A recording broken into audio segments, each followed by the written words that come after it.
Inspired by the psychological realism of Niccolò Machiavelli, February 14th. A date wrapped in red. Roses, candles, soft music. Carefully staged affection.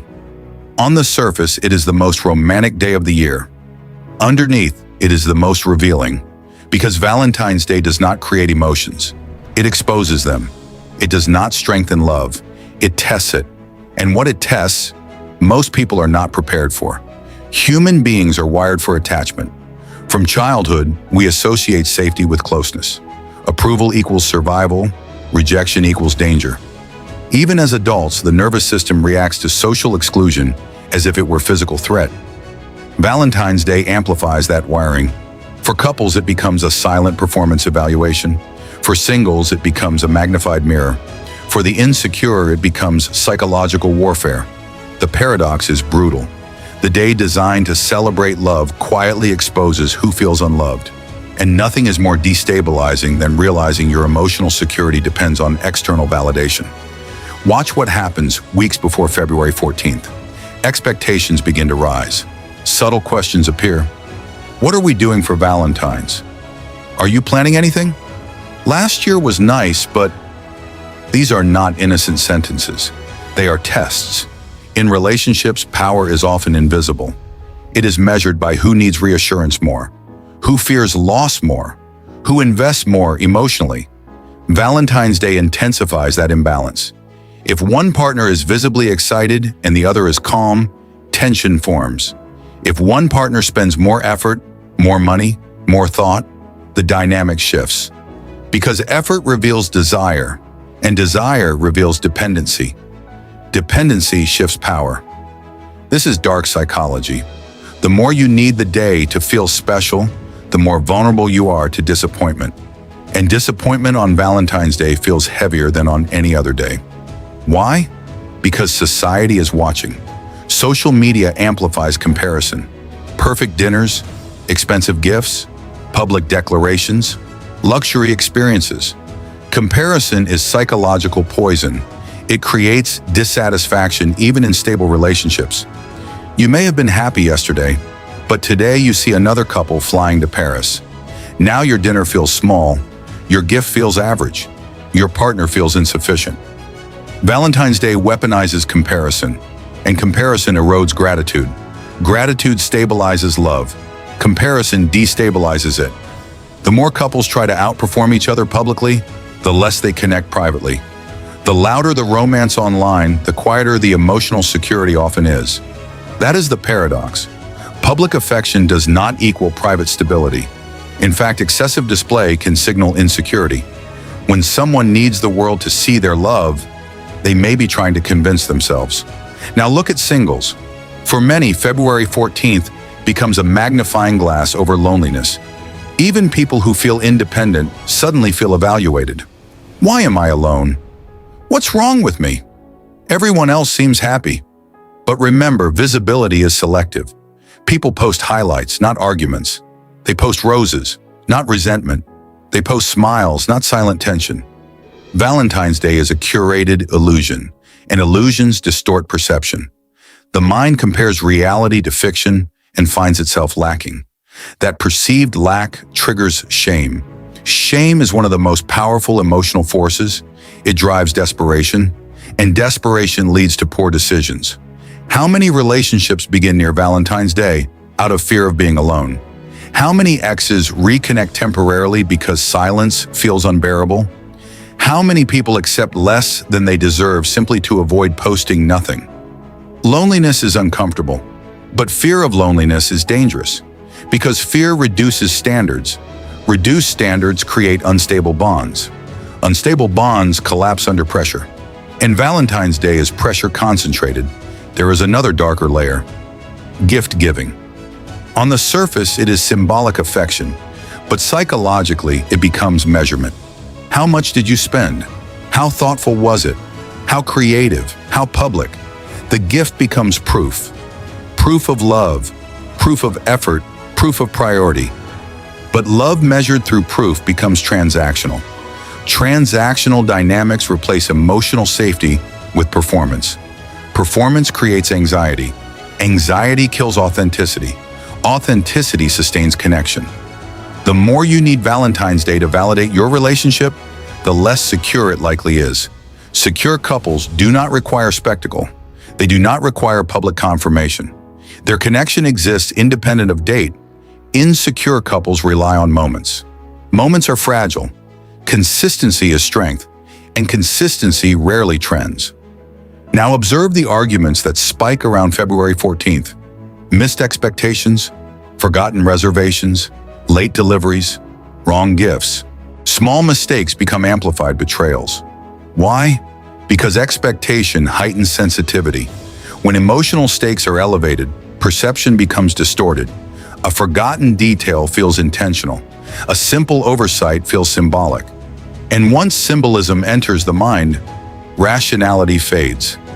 You forgot the flowers. What the mind hears, I am not important. This is projection. Valentine's Day becomes a canvas for insecurities. Whatever fear already exists in their relationship gets painted larger. Fear of abandonment, fear of not being valued, fear of being replaceable. The holiday does not create these fears, it exposes them. Exposure feels painful, but it is honest. Here is the deeper paradox. The loneliest day of the year is disguised as the most romantic. Couples feel pressure, singles feel exclusion, even those in situationships feel uncertainty. Are we doing something? What are we? Do I matter? Undefined relationships suffer most because Valentine's Day forces clarity, and clarity destroys illusions. Some people avoid the conversation entirely. They pretend the day does not matter, but internally they are watching, waiting, measuring. Silence becomes louder than words. If nothing happens, the absence speaks. If effort feels minimal, insecurity whispers. If expectations are not met, resentment grows. Resentment is slow poison. It does not explode immediately. It accumulates. One small disappointment, then another, until one day the argument is not about flowers. It is about years of feeling unseen, and all of it was quietly visible on a day that promised love. This is the Machiavellian lens. Public virtue often hides private fragility. A society that dedicates one day to love may be compensating for its absence the rest of the year. If love were stable, it would not require ceremony. If connection were strong, it would not require proof. If security were deep, it would not fear comparison. Valentine's Day magnifies the gap between appearance and reality. The more dramatic the display, the more you should question the foundation. Power in relationships does not belong to the one who spends more. It belongs to the one who needs less validation. Emotional independence creates balance. Emotional dependency creates imbalance. When one partner fears losing the other more intensely, power shifts. Valentine's Day reveals who fears more. Watch carefully. Who plans obsessively? Who anxiously checks reactions? Who watches social media comparisons? Who overanalyzes tone? That person is emotionally invested deeper. Investment is beautiful when mutual. It is dangerous when unequal. Dark psychology is not about manipulation. It is about awareness. Awareness protects you from illusion. If you feel anxious approaching Valentine's Day, ask yourself why. Is it love or is it fear? Fear of being alone. Fear of not measuring up. Fear of public comparison. When fear drives action, authenticity disappears. Authenticity is replaced by strategy, but strategy driven by insecurity is weak. Strategy driven by self-control is powerful. The strongest position on Valentine's Day is emotional neutrality. Appreciate affection, but do not depend on it. Enjoy gifts, but do not measure worth through them. Celebrate love, but do not perform it. The moment love becomes performance, it becomes fragile. Real intimacy is quiet. It does not compete. It does not compare. It does not demand spectacle. It grows through consistency. Valentine's Day is a stress test, and stress tests reveal structural weaknesses. That is not negative. It is revealing. The question is not whether you celebrate. The question is whether your emotional stability collapses without it. Because if your happiness depends on one date, it is not love you are protecting. It is ego. And ego is always hungry. The paradox remains: the day meant to unite people often isolates them. The day meant to affirm love often questions it. The day meant to celebrate connection often amplifies insecurity. If you understand this, you are no longer controlled by it. You can observe without being consumed. You can participate without depending. You can love without performing. And when you reach that level of psychological independence, Valentine's Day loses its power over you. It becomes just another day, and that is when love becomes real. Now let's go deeper, because Valentine's Day is not just a mirror, it is leverage. And anyone who understands emotional leverage understands power. Power in relationships is rarely about dominance. It is about who controls emotional outcomes, who can walk away calmly, who can tolerate silence, who does not panic when expectations are not met. On Valentine's Day, leverage becomes visible. If one partner desperately waits for a message at midnight, they are not in control. If one partner anxiously refreshes their phone, they are not in control. If one partner fears being forgotten, they are already emotionally exposed. Exposure invites manipulation, not always intentionally, but structurally. When someone knows you need something from them, attention, validation, reassurance, they gain subtle influence over your mood. And mood is power. Imagine this scenario. Two people are dating. February 14th arrives. One says, "I don't really care about Valentine's Day," but internally they care deeply. They wait to see if the other will act. This is a psychological trap. It creates a silent test. If the other person fails the test, resentment grows, but the test was never spoken. Unspoken expectations are the foundation of emotional manipulation, because they create guilt without clarity. Now reverse the situation. One partner goes all out. Expensive dinner, public post, luxury gift. The other gives something simple. Immediately, comparison begins. Who invested more? Investment signals value. But value measured through money or spectacle is unstable. When affection becomes measurable, it becomes transactional. Transactional love creates scorekeeping.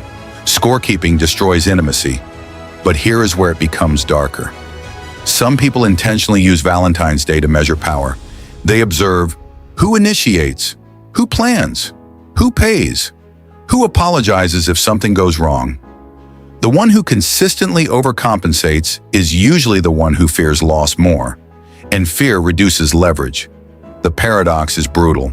The more you try to secure love through effort, the more you may signal insecurity, and insecurity shifts the dynamic.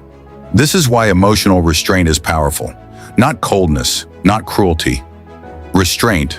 Restraint communicates self-sufficiency. Self-sufficiency is attractive because it removes pressure. Pressure suffocates desire. Valentine's Day increases pressure, and pressure reveals cracks. Now consider social media.